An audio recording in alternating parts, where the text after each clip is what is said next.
আসসালামু আলাইকুম রহমতুল্লাহ। আশা করি সবাই ভালো আছেন। তো আজকে আপনাদের মধ্যে নতুন আরেকটি ভিডিও নিয়ে আসলাম। তো এই ভিডিওতে আপনাদের কিছু কথা বলবো।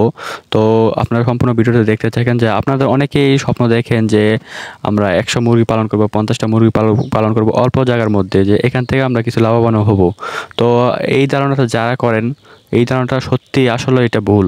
তো এটা আপনারা হয়তো বলতে পারেন যে ভাই আপনি কেন বলেন যে ভুল? আপনাদের অনেক ইউটিউবারদের দেখা যে অল্প জায়গার মধ্যে ১০০ মুরগি পালন করে ফেলে, অল্প জায়গার মধ্যে ২০০ মুরগি পালন করে ফেলে, আবার এখান থেকে লাভবানও হয়। তো আমরা কেন পারবো না? তো ভাই আমি একটা কথা বলতে চাই, আপনার ইউটিউবারে অনেক ইউটিউবার আছে যে এইসব ভিডিও বানায়। তো এটা ওরা বানানো শুধু ভিডিওর জন্য, ভিউর জন্য, ঠিক আছে?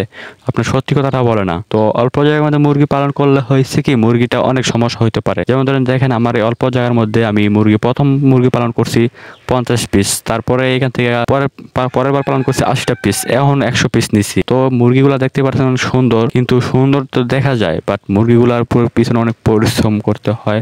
তারপরে মুরগি টিকানো অসম্ভব। কারণ কি, মুরগি যে ঠোকাঠুকির কারণে। তো দেখেন আমার মুরগিগুলা, যে বাইরের যে মুরগিগুলা কি সুন্দর খাচ্ছে, কোনো ঠোকাঠুকি নাই, কোনো ওদের মধ্যে কোনো লোম বা কিছু সমস্যা নাই, সব ক্লিয়ার, একবারে পরিষ্কার। তো ওরা কিভাবে এত সুন্দর আসছে, বা ভিতরেগুলো এমন কেন, ভিতরের মুরগিগুলা লোম কেন ছেঁড়া ফেরা কেন? এটা হয়েছে যে মুরগি আপনারা অল্প জায়গার মধ্যে অনেকগুলো মুরগি পালন করেন, যত ওষুধ খাওয়ান, যত ঠোঁট কাটেন না কেন, মুরগি ঠোঁটাঠুটি করবেই। কেন? অল্প জায়গার মধ্যে মুরগি কোনো জায়গায় যাইতে পারে না, চলতে পারে না, তাই ওইগুলো ঠোঁটাঠুটি করে। হয়তো বা মুরগি দেখবেন একটা ঠোঁট দিল, ঠোঁট দেওয়ার পর একটা লোম ছিঁড়ে ফেললো, এখান থেকে একটু রক্ত বের হলো, আরেকটা মুরগি দেখে ফেললো, পরে ওইটাকে ঠোঁটাঠুটি করে। কেন? ওদের রক্ত ইয়ে করতে বেশি ভালো লাগে। পরে যখন আস্তে আস্তে দেখবেন মুরগিটা মেরে ফেলে। দেশি মুরগি একটাই সমস্যা, যে মুরগি ঠোঁটাঠুটি করতে করতে মুরগি মেরে ফেলে। তো মুরগিগুলো যদি ছেড়ে ফেলতে পারেন, তো যে এই অল্প মুরগি ছেড়ে ফেলেন, তো সমস্যা হয় না। আর যদি মুরগিগুলো দেখেন আমার মতো, যে একবারে দেখেন কীভাবে ঠোঁড়া যাচ্ছে ওরা, যে যত ওষুধ খাওয়াই না কেন পারতেছি না, কারণ ওইগুলো অনেক অল্প জায়গার মধ্যে হয়ে গেছে, তো অনেকগুলো মুরগি, তাই এগুলো এমন করতেছে। তো এখন চিন্তা ভাবনা করতেছি যে বাইরে বড় একটা জায়গা করব, তারপরে মুরগিগুলো ছেড়ে দিব। কারণ অল্প জায়গার মধ্যে মুরগির অনেক ক্ষতি হচ্ছে, অনেক মুরগির লোম ছিঁড়ে ফেলছে। একটা মুরগির লোম ছিঁড়ে ফেললে আরেকটা মুরগি দেখে ছিঁড়তে যায়।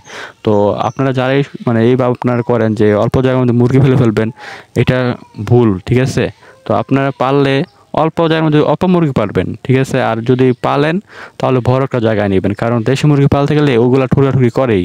তো আমার এইগুলো জায়গাটা দেখেছেন, এই জায়গাটার মধ্যে আমি চাচ্ছি যে এই যে নেট দিয়ে তারপর বড় একটা জায়গা করবো, তারপরে মুরগিটা সবগুলো মুরগি একসাথে পালন করব। নাইলে হয়তো বা মুরগি অল্প জায়গার মধ্যে পাললে কি মুরগির ক্ষতি হয়। তো গাইস, এটাই আমি আপনাদেরকে বলতে চাই আজকে, যে অল্প জায়গার মধ্যে মুরগি পালন হয় না, ঠিক আছে? তো আজকের ভিডিও এতটুকুই। আল্লাহ হাফেজ।